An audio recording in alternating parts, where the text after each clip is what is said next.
Evangelho de João capítulo 15, todos encontraram? Verso de número 1. Eu sou a videira verdadeira e o meu pai é o lavrador, ou agricultor, né? Toda vara em mim que não dá fruto, atira, e limpa toda aquela que dá fruto, para que dê mais fruto ainda. Vós já estáis limpos pela palavra que vos tenho falado. Estai em mim e eu em vós. Como a vara de si mesmo não pode dar fruto se não estiver na videira, assim também vós, se não estiverdes em mim. Eu sou a videira e vós as varas. Quem está em mim e eu nele, esse dá muito fruto, porque sem mim nada podereis fazer. Se alguém não estiver em mim, será lançado fora, como a vara, e secará. E os colhem e lançam no fogo e ardem. Se vós estiverdes em mim, e as minhas palavras estiverdes em vós, pedirei tudo o que quiserdes e vos será feito.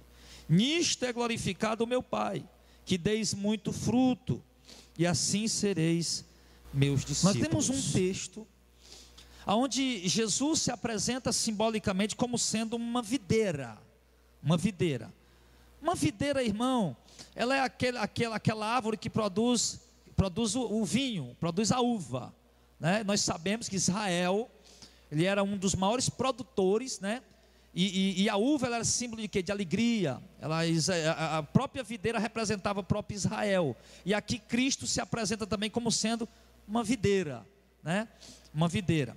E ele se apresenta como sendo a videira verdadeira. Isso nos dá a entender o quê? Que haveria também uma videira falsa, isso simbolicamente falando. E você vai entender porque que ele está falando simbolicamente isso, tá? Jesus se apresentando como uma árvore, porque a videira, uma videira plantada, o dono daquela videira, ele espera que ela dê o quê? Espera que ela dê o seu fruto.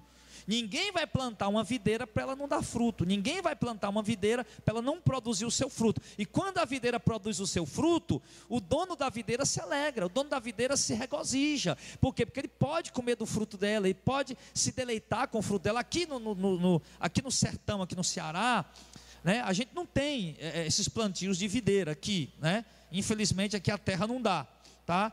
Mas pelo menos no sertão central, que é a nossa região de onde eu vim, certo? Mas nós temos ali o milho, temos ali o feijão. Muitos irmãos aqui conhecem sobre agricultura, tá? O arroz. Então o que acontece? Então o agricultor, quando ele planta o arroz, quando ele planta o milho, quando ele planta o feijão, dá uma trabalheira danada, dá uma canseira doida.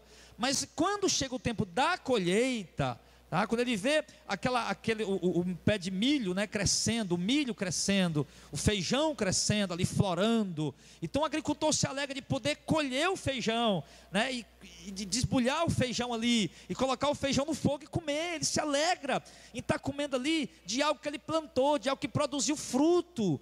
Mas se ele plantasse um pé de feijão, ou se ele plantasse um roçado, um campo de milho, e de repente ele fosse lá no tempo da colheita, não tivesse nenhum milho, não tivesse nenhum feijão, ele ia se entristecer, e olhar para todo o milho que ele plantou, poxa vida, todo o trabalho perdido, o milho inteiro secou, não produziu nada, não daria alegria no coração. Mas quando dá fruto, ele diz que dá alegria.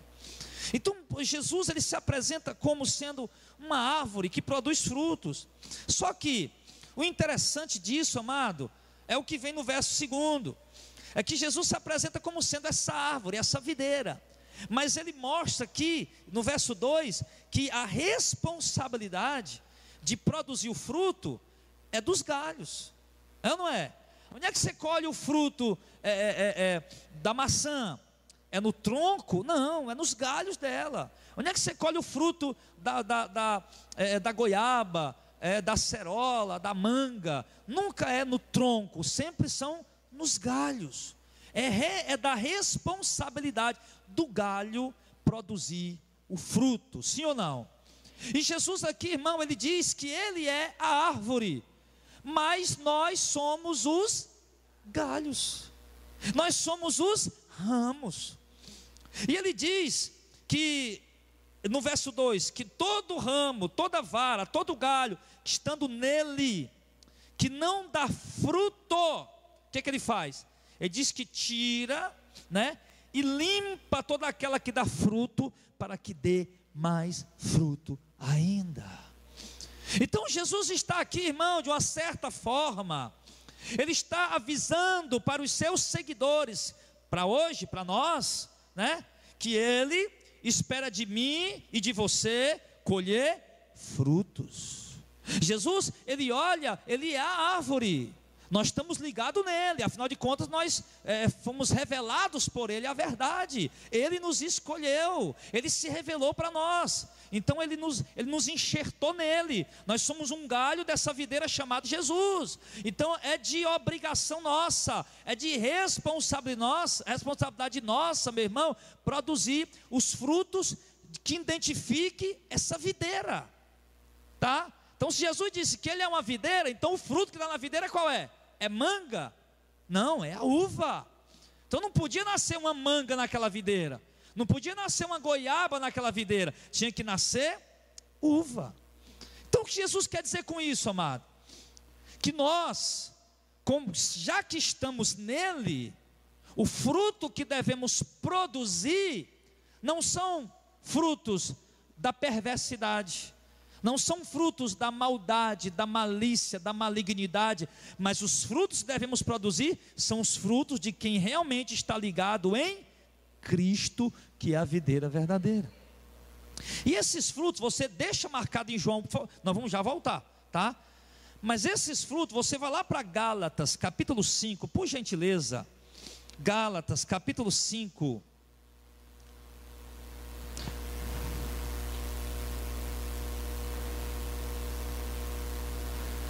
Jesus está usando uma linguagem figurativa, lógico que ele não vai, eu não vou nunca produzir uva, é claro que não, mas Jesus está usando uma linguagem figurativa, uma linguagem simbólica. Se a videira produz uva, a macieira produz maçã, a goiabeira produz goiaba, então, se aquele que está em Cristo, nessa linguagem figurativa que Cristo usou, deve produzir os frutos que são produzidos pelo Espírito Santo. Em Gálatas capítulo 5, no verso de número 22, ele diz: mas o fruto do Espírito Santo, do Espírito, é amor, gozo quer dizer satisfação, né? Alegria, paz, longanimidade é você ser paciente, né? Para suportar, aguentar. Ele diz, Gálatas 5, 22, né? Benignidade, bondade, a benignidade e a bondade estão ligadas junto, porque a benignidade é um coração que não deseja mal, e a bondade é a ação, né? Bondosa. E ele diz, bondade, fé, mansidão, temperança, que é o domínio próprio. Então, irmãos, são esses frutos que Jesus espera ver na sua vida. Jesus espera ver, primeiro fruto que Ele espera ver em você, irmão, é o amor, é a caridade, é um coração piedoso, que sente compaixão, que ajuda o necessitado, que ajuda o pobre, que tem um coração liberal, um coração aberto, para ajudar quem precisa, para socorrer quem está precisando de socorro, para se compadecer de quem está sofrendo, para sentir a dor de quem está sentindo dor. Ele espera esse fruto de nós, Ele espera o fruto do gozo, da alegria, da satisfação, do contentamento. Você tem tido esse fruto, irmão? Você tem tido contentamento? Se é aquela pessoa azeda, se é aquela pessoa amargurada, que toda hora está aí, amargurada, azeda, não está satisfeita com nada, não está contente com nada, não tem alegria com nada. Então, fruto do Espírito Santo, um deles é gozo, outro é paz. A paz no meio da guerra, a paz no meio da tribulação, a paz no meio da adversidade, a paz no meio dos problemas, a paz no meio das perseguições, é sentir a paz de Deus que excede todo entendimento, uma paz que não é produzida por ganho, por lucros, uma paz que não é produzida por dinheiro no bolso, uma paz que não é produzida por carros importados, mas uma paz, você pode não ter nada disso, você pode estar sem dinheiro, você pode estar sem transporte, mas você está tendo essa paz porque ela é produzida pelo Espírito Santo. E ele diz, irmão, Porque além dessa paz, ele espera que nós sejamos longânimos, pacientes, né? Suportando uns aos outros, benignos, de um coração bom, que não desejar o mal ao irmão. Porque às vezes acontece da pessoa ter o coração ao contrário, maligno. Tá, desejo mal para a pessoa, deseja que a pessoa quebra a cara, deseja que a pessoa seja prejudicada. Ah, o cara me perseguiu, né? Deus vai matar ele, vai destruir ele, aquela coisa toda. E ele diz a bondade também, que é a ação, né, da benignidade. E a fé é sempre aquilo, né? A ter a certeza das coisas que nós estamos esperando, mas não podemos ver.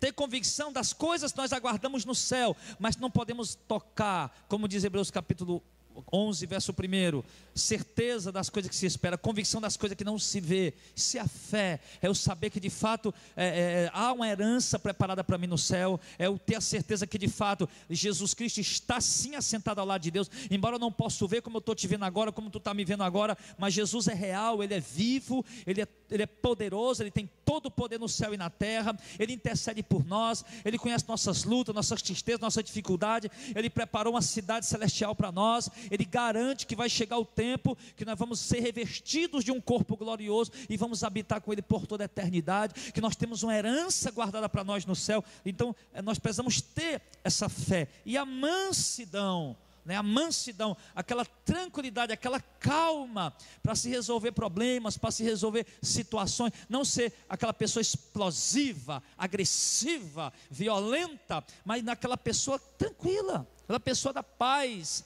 aquela pessoa mansa, né? E também ele coloca aqui o domínio próprio, alguém que se domina a si mesmo, domina o olho da lascívia, domina o coração dos desejos imundos, domina a mente dos pensamentos pervertidos, imorais, lascivos, sensuais, alguém que tem domínio próprio, que se domina a si mesmo. Isso é fruto do Espírito Santo. Então, voltando para João capítulo 15, Jesus ele exige, amados irmãos, que nós, dentre outros frutos que Jesus quer, dentre outros frutos que Ele quer de nós, Ele quer que nós produzamos esses frutos. E aqui eu faço essa pergunta a você, amado irmão. Nós nos consideramos ser um povo da verdade, porque temos compreendido essa verdade.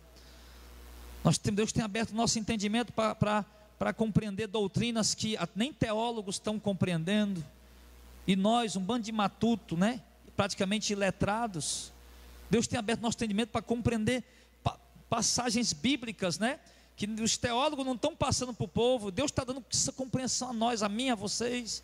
Mas eu lhe pergunto, amados irmãos, Ele espera ver muito mais do que isso em nós. Jesus, Ele espera ver além do conhecimento. Você tem tido conhecimento? Amém. Você tem tido conhecimento da verdade? Glória a Deus. Você tem aprendido a identificar falsos profetas, lobos, devoradores? Glória a Deus por isso. Mas você tem produzido os frutos que Jesus quer que você produza. Olhe para si mesmo. Olhe, avalie-se aí sentado. Quem é você? Assentado aí, eu sei, você é um crente, você é um irmão que está cantando, louvando, batendo palma, dando glória a Deus, aleluia. Afinal de contas, nós estamos num culto, mas quem é você lá fora? Quem é você no ônibus, indo para o trabalho? Quem é você na moto, pilotando? Quem é você no carro, dirigindo? Quem é você sentado lá no seu trabalho, trabalhando? Quem é você? Que fruto você tem dado? O que as pessoas têm visto em você são de fato os frutos que você deveria dar por estar ligado em Cristo ou não? Mas ele diz, amada igreja, que nós corremos um grande risco, uma grande probabilidade, 99,9%, 100%, de se nós não produzirmos esse fruto, ele diz, toda vara que estando em mim não der fruto, ele tira. Corre o risco, você que não está produzindo o fruto que Deus está esperando. Deus teve misericórdia de ti, Ele te resgatou lá do mundo, lá do pecado, lá das heresias, e te enxertou na videira que é Cristo, e Ele espera ver fruto em você. E se você não produzir esse fruto, Ele vai te arrancar. E arrancar, o que é arrancar? É quando Deus simplesmente permite libera que você seja vencido pelos teus desejos, porque os desejos da carne vêm, mas você tem suportado até agora para não pecar, porque Deus está contigo. Os desejos de fazer coisas erradas e as setas para vir, qualquer coisa, pensamento vem, essas coisas vêm, surge para você ir para o mundo, para você mentir, para você fazer coisas que não era para fazer, mas Deus tem sustentado. Mas Ele está dizendo aqui que se você não produzir o fruto que Ele espera que você produza, Ele vai tirar você. Ou seja, Ele vai deixar de estar contigo, Ele vai deixar de andar com você, vai deixar de dar a força dele para ti, e você vai ser vencido por todo tipo de desejo pervertido. Você vai ser vencido por todo tipo de desejo imoral. Se Ele te tirar, meu irmão, Ele está dizendo, se você não produzir o fruto, Ele vai te tirar. Se Ele te tirar, daqui a pouco você está no mundo. Se você não produzir esses frutos que Ele está querendo, daqui a pouco você está no bar bebendo de novo. Daqui a pouco você está na bocada, usando droga de novo. Você não produzir esse fruto que Ele está querendo, daqui a pouco você está lá traindo tua mulher de novo, traindo teu marido de novo, mentindo de novo, matando de novo, roubando de novo, furtando de novo, se prostituindo de novo. Então, irmãos, quem está entendendo aí, por favor? Então, em nome de Jesus, irmão, nós precisamos entender, amados irmãos, que nós não podemos correr esse risco. Meu Deus do céu, foi uma luta tão grande para não renunciar aos pecados até aqui, para eu vencer o desejo da bebida, o desejo das drogas, o desejo do vício, da prostituição, do adultério. Venci, Deus me deu força, mas agora eu não estou produzindo os frutos que Deus quer que eu produza. Então Deus vai te tirar do meio do povo dele, Deus vai te arrancar do meio da igreja dele. Então, meu irmão, em nome de Jesus Cristo, ore a Deus para que imediatamente você possa começar a produzir esses frutos. E ele diz que não, quem está nele, toda vara que está em mim, está nele, está em Cristo, é crente, né? Está em mim quer dizer que é crente, foi resgatado, foi chamado, aliás, né? Foi chamado. Mas se não produzir fruto, ele tira. É por isso que ele diz que muitos são chamados, mas pouco escolhido. E ele diz aqui na parte B do versículo, e ele limpa todo aquele que dá fruto, para que dê mais fruto ainda.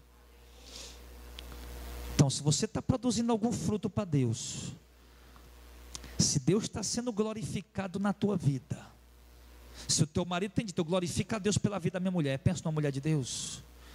Eu glorifico a Deus pela vida do meu marido, penso no homem de Deus. Até falha, é imperfeito, mas é um homem de Deus. Glorifico a Deus pela vida do meu irmão, pela vida desse, pela vida daquele. É uma pessoa falha imperfeita, mas é uma mulher de Deus, mas é um homem de Deus, tem temor ao Senhor, obedece, se submete, se sujeita, produz fruto para Deus, irmão. Então Deus, Ele vai te limpar, para que você produza ainda mais fruto, para a glória dEle. Deus vai limpar. Agora, como é que Deus limpa? Ele está usando a linguagem da agricultura, não é? Pastor Zezinho me ensinou uma coisa hoje de manhã que eu não sabia. Ele deu cajueiro, né, pastor Zezinho? Ele disse que o cajueiro, você planta o cajueiro, e os galhos vão produzir o caju, né? Só que, pastor Zezinho disse que entre um galho e outro, aqui tem um galho que está dando fruto, tem outro que não dá.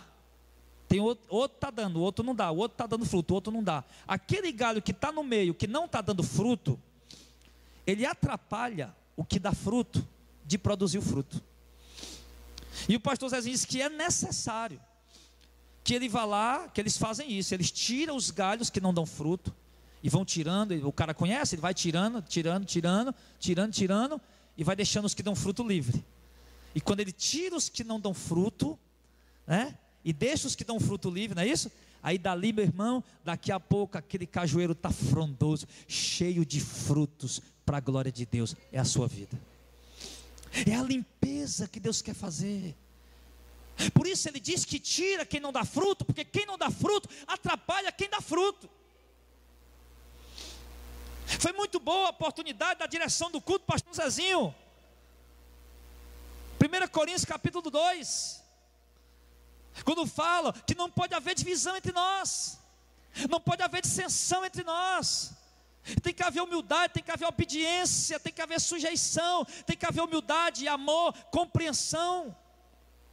Que não pode haver discórdia, contenda, controvérsias. Temos que andar no mesmo sentido, no mesmo parecer, na mesma visão. Assim, amados, são galhos bons que vão produzindo frutos. Mas Deus, Ele diz que faz a limpa dos galhos que não produz, porque eles atrapalham os galhos que produz de dar frutos. O que é isso? Pessoas que não são verdadeiramente convertidas, que não produzem os frutos do Espírito Santo, atrapalha você que é convertido e que quer produzir os frutos do Espírito Santo. Porque se tu quer trabalhar muito para Deus, se tu quer se esforçar muito na obra, o galho seco vai dizer: tu está sendo besta, trabalhando à toa. Por isso o galho seco atrapalha. O galho seco, irmão, tudo que a igreja faz, ele diz: está errado, está errado, está errado, está errado. E assim ele vai colocando na mente deste e daquele que está tudo errado, mesmo que não esteja. Então por isso Deus diz, irmão, que Ele tira o galho seco e limpa os galhos bons. E eu vou ser sincero aqui, irmão, olhando aqui, pelo menos aqui nessa congregação, digo isso para a glória de Deus, com um coração sincero. Olhando aqui, começando aqui para o Heitor, que está lá o último lá na frente, o primeiro, né? Primeiro lá na frente, o evangelista Heitor. Passando aqui pela Luiz, a primeira fileira aqui, Evaldo, Gilmar, aí vai para a segunda, terceira, os outros, até o último está lá atrás na portaria, que deve ser o cooperador João e outro irmão lá, meu irmão. Graças a Deus, os meus olhos, os naturais que olho, veem homens e mulheres de Deus que são galhos que produzem frutos. Que são galhos que produzem frutos. Agora, se eu estou equivocado, eu não sei. O olhar de Deus, obviamente, é mais apurado do que o meu. O olhar de Deus, ele é mais profundo do que o olhar de qualquer ser humano. Mas o certo é que Ele diz que Ele vai limpar aquele que dá fruto para que dê mais fruto ainda. Ele vai limpar. Agora, como é que o agricultor limpa, irmão? Quem está produzindo fruto para Deus, diga amém. E quem quer produzir mais fruto ainda, diga amém. Eita Deus maravilhoso. Então olha, Ele vai te limpar. Você está disposto a ser limpo?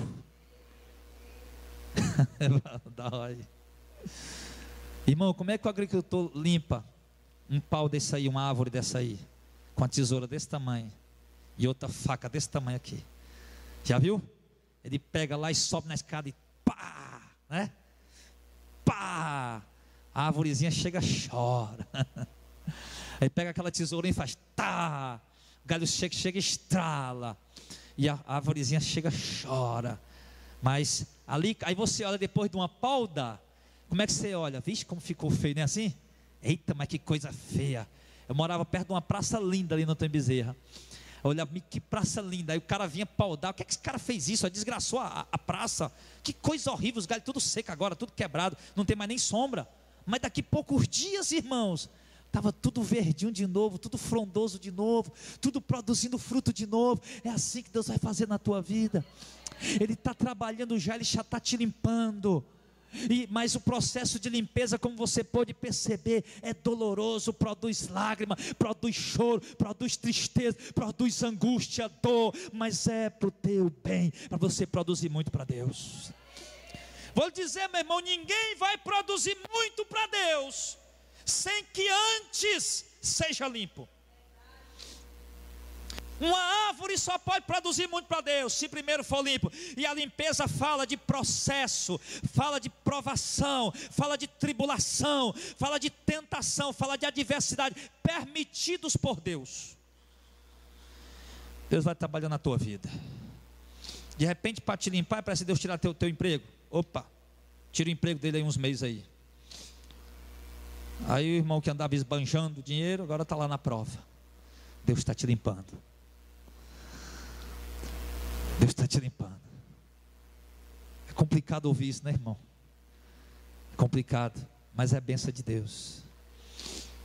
Aí no momento você fica todo feio lá, está sem dinheiro, a despensa que era cheia está vazia, a árvore que era frondosa está tão feinha, mas eu vou lhe dizer, daqui a pouco começa a florescer de novo, daqui a pouco começa a produzir de novo fruto, agora para a glória de Deus.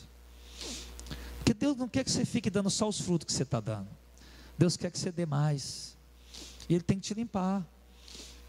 Por isso, irmão, que a gente passa por tantas aflições na vida, por isso que a gente passa por tantas angústias, por tantas tristezas, por tantas privações, necessidades, perseguições, dores.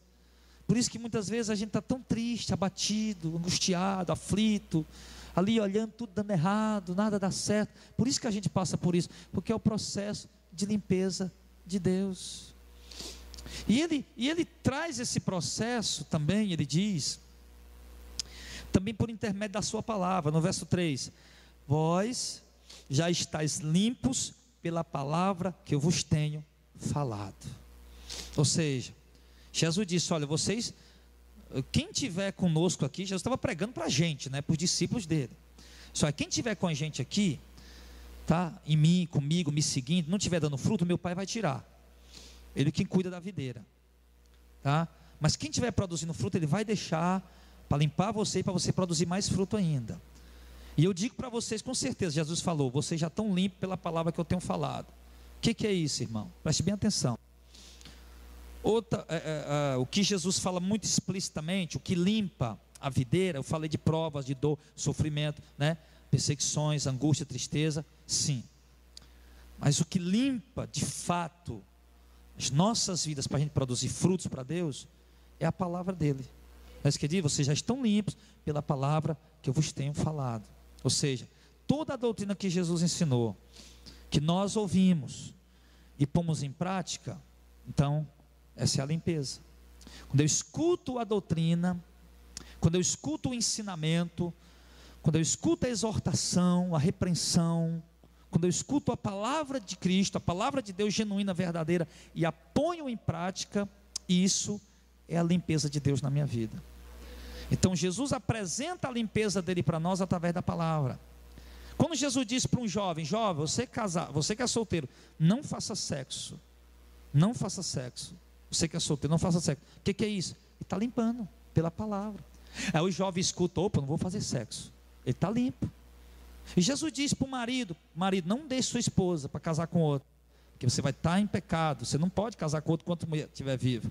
Mulher, não deixe seu marido para casar com outro. Você não pode deixar seu marido para casar com outro enquanto seu marido estiver vivo, porque isso é adultério. Aí quer dizer, a pessoa ouve a palavra e teme a palavra e obedece, e passa a lutar pelo casamento, passa a lutar pela família, pelo cônjuge, né? Diz, mas o amor acabou, esfriou não, meu irmão, isso pode ser restaurado, isso pode ser avivado. Eu já vi casamentos aí por um fiasco, eu já vi mulher dizer, bem, pastor, eu tenho nojo do meu marido, pastor, a gente mora dentro de casa como amigo, a gente não tem mais nada, eu tenho nojo dele, sim, e depois eu ia falar de novo, a mesma mulher falava, bem, pastor, graças a Deus está tudo bem, a gente está feliz, está tudo em paz lá em casa. Por quê? Porque ao ouvir a palavra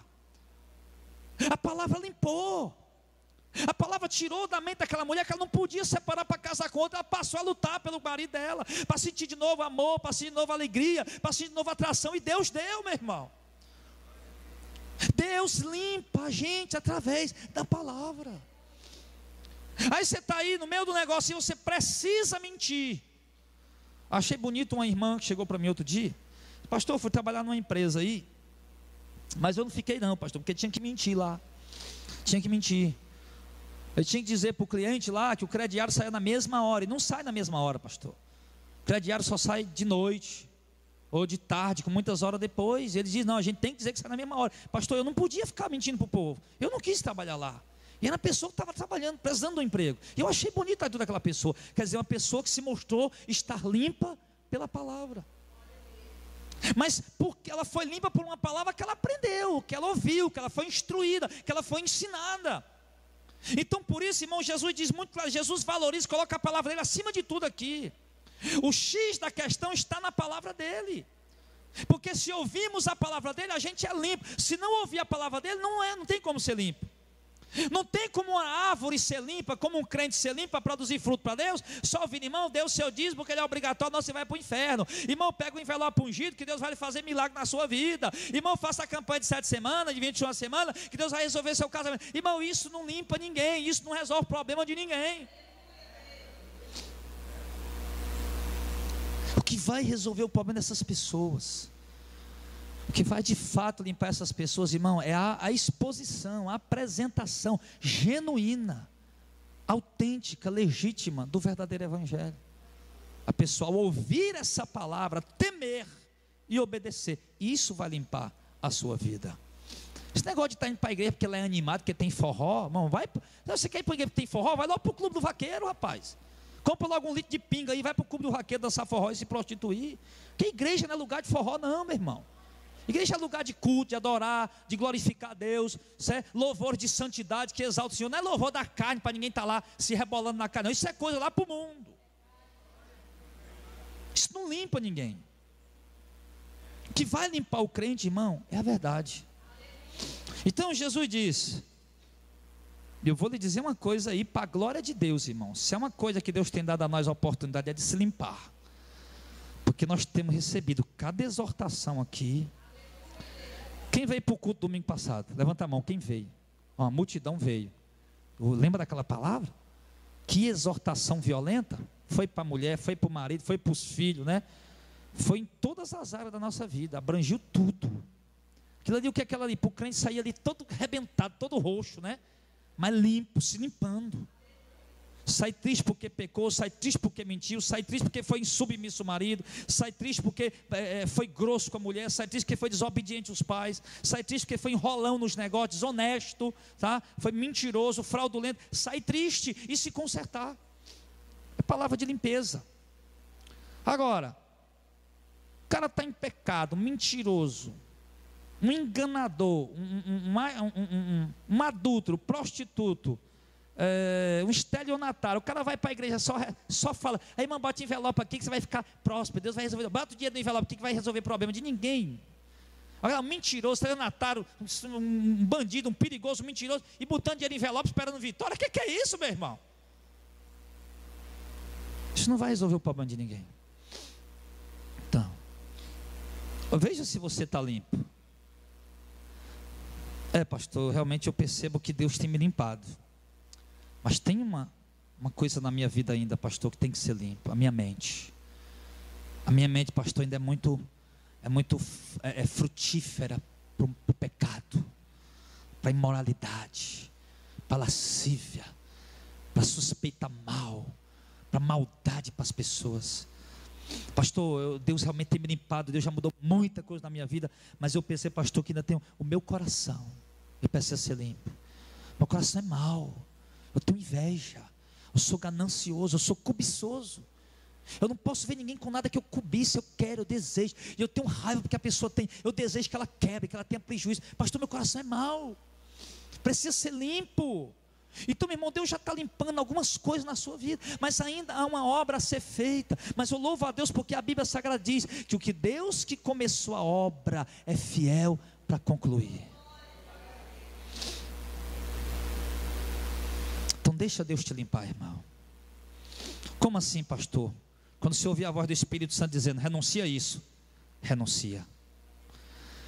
Quando você ouvir a voz do Espírito Santo dizendo, não assiste mais isso, desliga. Quando você ouvir a voz do Espírito Santo, não frequenta mais aquele lugar, não vai mais lá não. Deus está te limpando dessa forma, Ele está falando, você está obedecendo. Assim Ele vai. Quando o Espírito Santo de Deus falar, não se veste mais assim não, aí você dá ouvidos. Então, vai dando ouvidos a tudo que o Espírito Santo vai dizendo, e vai colocando em prática. Assim Ele vai estar te limpando. E Ele diz, amados, aqui ainda, no verso de número 4, estai em mim, e eu em vós. Como a vara de si mesma não pode dar fruto, se não estiver na videira, assim também vós, se não estiverdes em mim. Quer dizer, Eu sempre uso a mangueira, porque a mangueira é muito comum para nós aqui no Ceará, né? Todo canto que você vai aqui em Fortaleza tem mangueira demais, né? Graças a Deus, muita mangueira, na rua, nos canteiros, né? Enfim, nas praças, você vê a árvore, a mangueira. Então, ele está falando aqui, por exemplo, se um galho cai da mangueira e está no chão, tem como aquele galho produzir fruto lá no chão? Claro que não tem. Só tem possibilidade dele produzir fruto se ele estiver lá, na mangueira. Então o que isso está dizendo? Que nós jamais poderemos produzir frutos se nós não estivermos nele. Mas se nós estivermos nele, nós podemos produzir fruto. O que Jesus quer dizer aqui agora?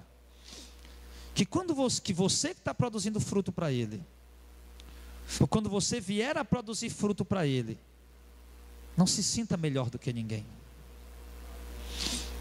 Não se ache melhor do que ninguém. Porque embora a responsabilidade de produzir o fruto é do galho, mas a força da produção do fruto vem da videira. Ele só produz porque está enxertado na árvore. Se ele estiver no chão, não tem como ele produzir fruto. Ou seja, então a glória daquele galho está dando fruto, não é do galho, é da árvore a qual ele está enxertado, da árvore a qual ele está ligado. Então, se você tem dado fruto para Deus, tem ganhado almas para Cristo, tem pregado o Evangelho, tem sido instrumento para resgatar pessoas, tem produzido frutos de amor, de longanimidade, benignidade, os frutos do Espírito Santo, meu irmão, reconheça que isso vem de Deus.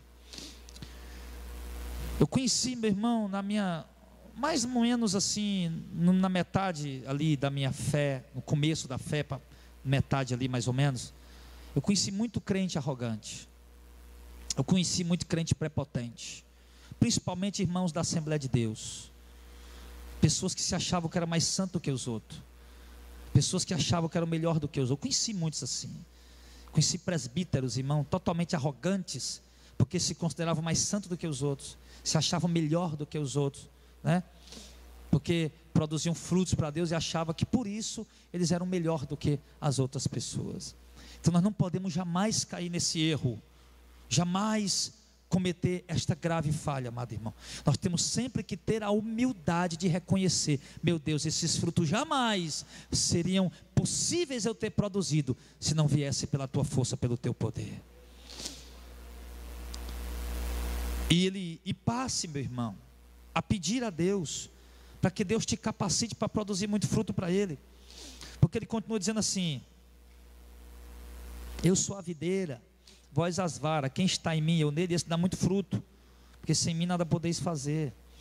Se alguém não estiver em mim, será lançado fora como a vara e secará, e os colhem e lançam no fogo e ardem. De que ele fala aqui agora? Ele fala da condenação, do fogo eterno.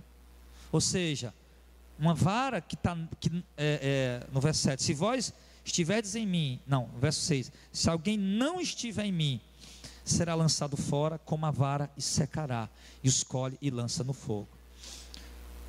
Por quê? Porque só há salvação em Cristo. Entende isso? Só há salvação para quem está em Cristo. Na Idade Média, que começou no século XIII, por volta do ano de 1200, a Igreja Católica ela já havia estabelecido uma coisa, que não havia salvação fora da Igreja Católica. E uma das questões que os homens de Deus da época questionaram foi isso. Aquele homem chamado Hus, aquele outro homem chamado Savonarola, aquele outro chamado Wycliffe, aquele outro chamado Lutero, que é mais conhecido da igreja, né, por falar. Uma das questões que eles consideraram foi isso, né? Eles disseram: não, salvação pode haver sim fora da igreja, porém não fora de Cristo. O que eles querem dizer com isso? A salvação pode sim alguém ser salvo sem que esteja na igreja, porém necessariamente é preciso estar em Cristo. Se não tiver em Cristo, não tem como haver salvação para aquela pessoa. E ainda hoje a Igreja Católica prega isso. Essa semana enviaram para mim um vídeo de um cardeal. O cardeal é aquele que usa a bata preta, uma boinazinha vermelha na cabeça, né? E o cardeal católico, apostólico romano, Ele estava exortando católicos e evangélicos da seguinte maneira. Ele disse que o problema de muitos católicos e evangélicos é que eles olham para o que a igreja está fazendo e vai olhar para a Bíblia para ver se está certo. Que nós entendemos que o correto é isso, né? Não, o que a igreja está fazendo, vamos ver se está certo na Bíblia, se realmente a igreja está andando de acordo com a Bíblia. E o padre pregou o contrário, o cardeal. Ele disse: se você fizer isso, vou analisar as obras da igreja pela Bíblia, você já se torna um protestante. Porque a Bíblia não pode estar acima da igreja. O cardeal falou isso. A Bíblia está abaixo, ele fez assim, ó, abaixo da igreja. A Bíblia, ela foi dada, né, para a igreja. Mas a igreja é autônoma, é soberana. A palavra da igreja, os dogmas da igreja está acima do que a Bíblia diz. O que aquele padre estava querendo dizer com isso? Que a palavra deles está acima da palavra de Deus. Que o que eles ensinam errado, muita coisa, né, são mais importantes do que aquilo que a Bíblia ensina. E se a Bíblia diz que o que eles estão fazendo está errado, a Bíblia não pode dizer isso. Pelo contrário, eles podem dizer que a Bíblia está errada, mas a Bíblia não pode dizer que eles estão errados. Então eles estão todos equivocados, estão todos errados. Mas ele diz que Jesus está dizendo aqui no verso 6 que não há salvação fora dele. Preste muita atenção, irmão, o que é que Jesus quer dizer aqui? Você pode ser um evangélico, você pode ser um pastor, um bispo, um apóstolo, um obreiro, um membro, um discípulo. Eu não chamo de membro, a gente chama de discípulo. Um discípulo. Você pode ser isso. Mas se você não está produzindo os frutos que Deus espera, é sinal que você não está nele. Por quê? Porque ele acabou de dizer aqui: quem não está em mim não pode produzir meus frutos. Então, mesmo você está dentro da igreja, mas não está produzindo os frutos que Deus espera, você não está nele. Você está dentro da igreja, mas não está nele. Se você estivesse em Cristo, você estaria guardando a palavra dele e produzindo os frutos que ele espera. Então você pode ser um evangélico, pode levar a Bíblia, pode ser batizado, pode tomar ceia do Senhor, mas se você não está produzindo o fruto que ele espera que você produza, infelizmente, meu irmão, isso significa que você não está nele. Não tem como ser o galho de uma mangueira e não produzir manga. Não tem como ser um galho de uma macieira e não produzir maçã. Tem que produzir. Não tem como estar em Cristo e continuar sendo a mesma pessoa de antes. Não tem como estar em Cristo e produzir frutos do mundo, sensualidade, imoralidade, mentira, enfim, não tem como estar em Cristo, meu irmão, e não produzir os frutos do Espírito Santo. Então, se você acha que está em Cristo, mas não está produzindo os frutos do Espírito Santo, significa que você não está, meu irmão. E Deus está te alertando essa noite. Ah, pastor, eu vou desistir. Não, Deus está te alertando para você abrir os olhos e vir verdadeiramente se lançar de fato nos braços dele. Renunciar logo tua vida velha terrena mesmo e se lançar com ele na caminhada. Ele está te chamando. Deus está dizendo aqui, eu estou vendo que alguns não estão produzindo fruto, não estão em mim, estão na igreja, mas não estão em mim. Mas eu estou dando uma oportunidade, venha para mim para você produzir fruto. Se arrependa, se converta, abra o teu coração para mim entrar na tua vida. A palavra de Deus está falando. Então ele diz: e se você continuar a persistir na teimosia que você está tendo, no pecado que você está vivendo, ele diz: você vai ser arrancado, jogado fora e vai secar, e depois vai ser colhido e jogado no fogo e vai arder. Isso ele fala aqui de quê? Do inferno, da condenação. O Senhor ele faz uma analogia, não sei se os irmãos vão lembrar onde é, memória, acho que Mateus capítulo 13, por ali. Jesus faz uma analogia comparando o mundo, né, com o campo. E Jesus fala do joio e do trigo. Jesus fala do joio e do trigo. Ele diz que ele plantou a semente boa, que é os filhos do reino, que somos nós, a igreja dele, para a glória dele. Mas ele fala que o diabo veio e plantou os filhos dele também, os filhos do diabo, que estão ali junto dos filhos de Deus. Ele disse que no final dos tempos, algum quis, mas Senhor, eu vou arrancar o joio. Ele disse, não, deixa o joio crescer junto com o trigo, mas quando chegar o tempo da colheita, eu arranco o joio, amarro ele em feixe e jogo ele no fogo. Assim será na consumação desses séculos, e ali haverá pranto e ranger de dentes. Jesus falou. Então, ou seja, Jesus falou que você pode continuar na igreja, meu irmão, até a volta de Cristo. Você pode continuar na igreja, continuar ceando, continuar no meio do povo de Deus, até Jesus voltar nas nuvens. Mas se você não produzir os frutos que Ele espera, você não está nele. Mesmo estando na igreja, você não está nele. Aí quando Ele vier para voltar, você vai ser pegado e jogado no fogo do inferno para ser queimado. Então por isso é preciso que nós, amados, nos arrependamos dos nossos pecados. Por isso é preciso que nós forem. É preciso que reconheçamos nosso pecado. É preciso que você aí sentado onde você está, seja qual for o seu pecado, que só você e Deus conhece, ou talvez alguém da sua família, mas é preciso que você se arrependa. É preciso que você se converta. Eu gosto muito que você venha aqui, mas você não pode só continuar vindo aqui achando a mensagem bonita. Como disse um certo pregador, tornando-se um colecionador de sermões. Você deve ter na sua casa, né, centenas de pregação lá do pastor Jardel lá no pendrive, e de outros pregadores, né, reformado, né, entre aspas, porque a visão reformada aí eu não estou concordando com muita coisa não. Para mim ser reformado é ser como a igreja apostólica era. Ser reformado é isso. Mas talvez você tenha a pregação de muitos pastores que você admira que prega a verdade, mas com tudo isso você continua sem dar fruto. Uma pessoa veio me dizer hoje aqui, veio visitar a gente que conheceu a igreja pelo YouTube, mora aqui em Fortaleza, e veio, disse, pastor Jardel, acompanha a pregação de um pastor pela internet, né, que tem um ministério muito semelhante a esse aqui de vocês, que prega mesmo essa verdade. Eu passei 4 anos ouvindo a pregação dele, e desejando que encontrar uma igreja dessa aqui em Fortaleza, e congregando, irmão, numa igreja das piores que tem, das mais heréticas que tem. E a mulher falando comigo, eu digo, meu Deus, como é que a pessoa passa 4 anos ouvindo aquele pregador que eu admiro, porque prega a verdade, e passar o tempo todo nas heresias? Como é que pode? Como é que pode? 4 anos ouvindo um pregador, um homem de Deus que prega a verdade, e 4 anos que ela ouvindo esse pregador, 4 anos dentro de heresia. Não pode, meu irmão, não tem como. Se tu é de Cristo, manifesta esses frutos logo.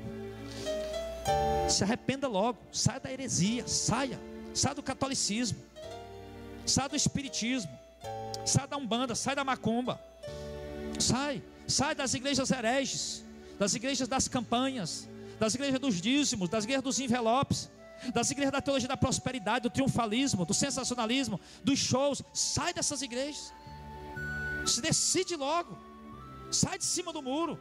Toma logo a decisão firme. Eu quero Jesus, eu quero Cristo, eu quero produzir para Cristo. Eu estou na igreja, mas não estou produzindo fruto, porque estou numa igreja herege, não estou estando na verdade. Eu quero uma igreja que prega a verdade, para que eu possa aprender a verdade e produzir frutos, para que eu possa ser salvo.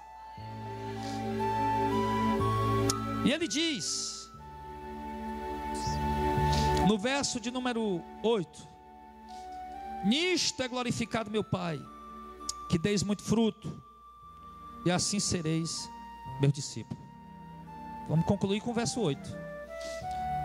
Jesus disse que o Pai, Deus, é glorificado nisto. Nisto em quê? Ele diz aí, em quê? Quando vocês dão muitos frutos. Pega uma água gelada para mim, por favor, irmão.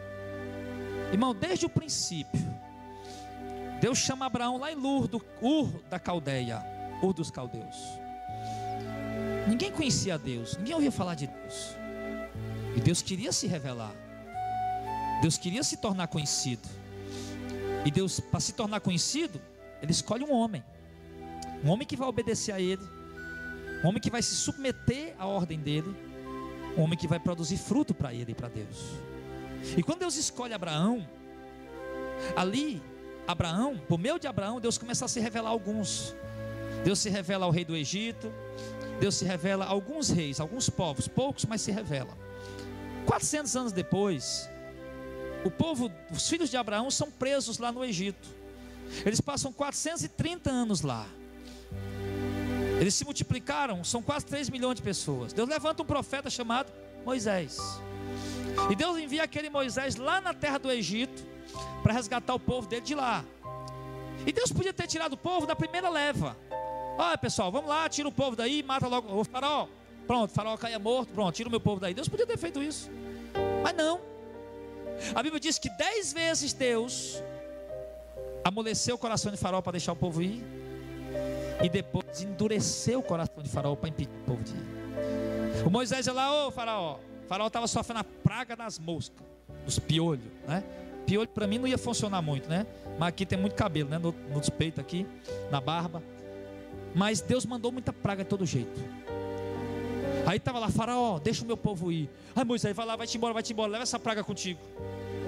A Bíblia diz que quando Moisés estava para tirar o povo, Deus endurecia o coração do faraó. Deus mesmo endurecia, faraó, não deixa o meu povo ir, endurecia o coração dele. E por que Deus fazia isso?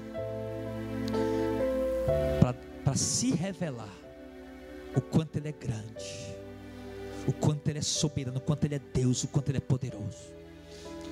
Até que Deus enviou 10 pragas, aí tirou o povo. Quando tira o povo estava indo para um lugar, e Deus disse, ó Moisés, por aí não, lá para um lugar chamado Pi-Hairote, vai para lá. Quando chega nesse lugar, ó, Deus mandou a gente virar a rota aqui, vamos para a rota. Moisés seguiu o caminho que ele achou que era melhor. Deus disse, não Moisés, é o meu caminho, é por ali. Quando Moisés chega, o mar. Mas foi Deus que mandou, o mar, estamos encurralados. Lá vem atrás, vixe, lá vem o exército de faraó, Deus endureceu o coração deles de novo. Deus mandou o faraó de novo ir, vai lá atrás desse povo. Aí quando o faraó chega lá, Deus manda Moisés abrir o mar. Moisés abre o mar. Deus abre o mar, né? É quando Deus abre o mar, Moisés passa com aqueles 3 milhões de pessoas, atravessa. Quando Moisés atravessa, os faraó entra com o exército dele, no meio da água, o mar se fecha, morre todo mundo. Sabe o que aconteceu?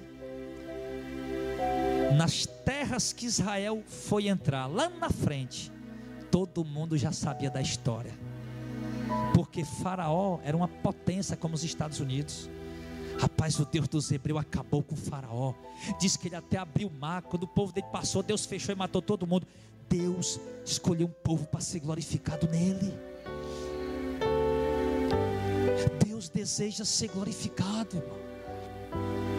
A Bíblia diz que Deus busca na terra verdadeiros adoradores que o glorifiquem, por meio de quem Deus possa ser glorificado. João Batista teve a cabeça decepada, colocada numa bandeja de prata, para glorificar a Deus com a sua vida. Paulo apanhou de chicote, de vara, foi apedrejado, morreu decapitado. Pedro foi crucificado de cabeça para baixo, apanhou também para glorificar a Deus na sua vida. Em tudo aquilo Deus estava sendo glorificado na vida daqueles homens. E hoje, 2000 anos depois, Deus continua querendo ser glorificado nessa nação. O Brasil não está glorificando a Deus, a igreja evangélica não está glorificando a Deus. Mas se você der os frutos que Deus quer, Ele será grandemente glorificado pela tua vida. Nisso meu Pai é glorificado, que vocês deem muitos frutos. Tenha amor, manifeste amor, meu irmão. Manifeste paciência, manifeste calma, longanimidade, bondade, temperança, domínio próprio. Manifeste piedade, manifeste luz. Viva diferente das outras pessoas, trate-elas diferente. Sim, seja gentil, educado. Viva para a glória de Deus, e Deus será glorificado em tua vida, e Ele te honrará. Ele te honrará naquele dia. Te honrará aqui na terra. Não fala de riquezas ou nada, em andar contigo, e te honrará quando Ele vier. Ele quer ser glorificado, amém? E Ele vai ser glorificado, não é por intermédio de anjos, nem por intermédio das árvores, nem do sol, que anunciou a sua grandeza. Ele vai ser glorificado em cada um de nós, dando fruto para Ele. Trabalhar para Jesus, vou evangelizar, vou ganhar almas. Vou falar para os irmãos que estão nas heresias: saiam daí, fujam, abram seus olhos. Faça isso. Peça perdão a quem você magoou. Peça perdão a quem você feriu. Restitua a quem você defraudou. Faça o bem. Mostre ser luz. Trate bem a sua esposa com gentileza, com carinho. Reconheça o trabalho que ela faz para você. Quando você puder um dia, leve ela para almoçar fora. A coitada já trabalha todo dia em casa. Faça, seja gentil. Trabalhe prepare para que haja amor dentro do seu lar. Honre seu marido, seja submissa a ele, seja obediente a ele, honre ele, se faça como ele quer que você faça, ande como ele quer que você ande, seja como ele quer que você seja. Se você tem um casamento abençoado, feliz, e vai estar glorificando a Deus. Obedeça a seus pais, honre seus pais sempre que você puder. Honre eles com presentes, com bens, honre eles com gestos, com amor, com abraço, com beijos, com obediência. Honre seus pais. Assim você vai estar glorificando a Deus. Produza fruto, igreja. Não tem coisa, não tem ganho maior nessa vida do que viver um dia para a glória de Deus. Cada dia para a glória de Deus.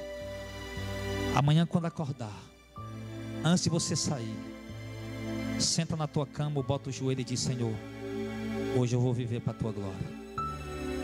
Vou desviar os meus olhos, meu pensamento, meus desejos. Vou tratar as pessoas bem. Vou ser gentil, educado, generoso. Vou ajudar alguém que eu vejo precisando de ajuda. Eu vou viver para a tua glória hoje. Vou entregar um folheto para alguém. Vou evangelizar alguém. Vou viver para a tua glória. É você vive para a glória dele naquele dia, no outro dia do mesmo jeito. E assim sucessivamente, até Cristo voltar. Amém, igreja?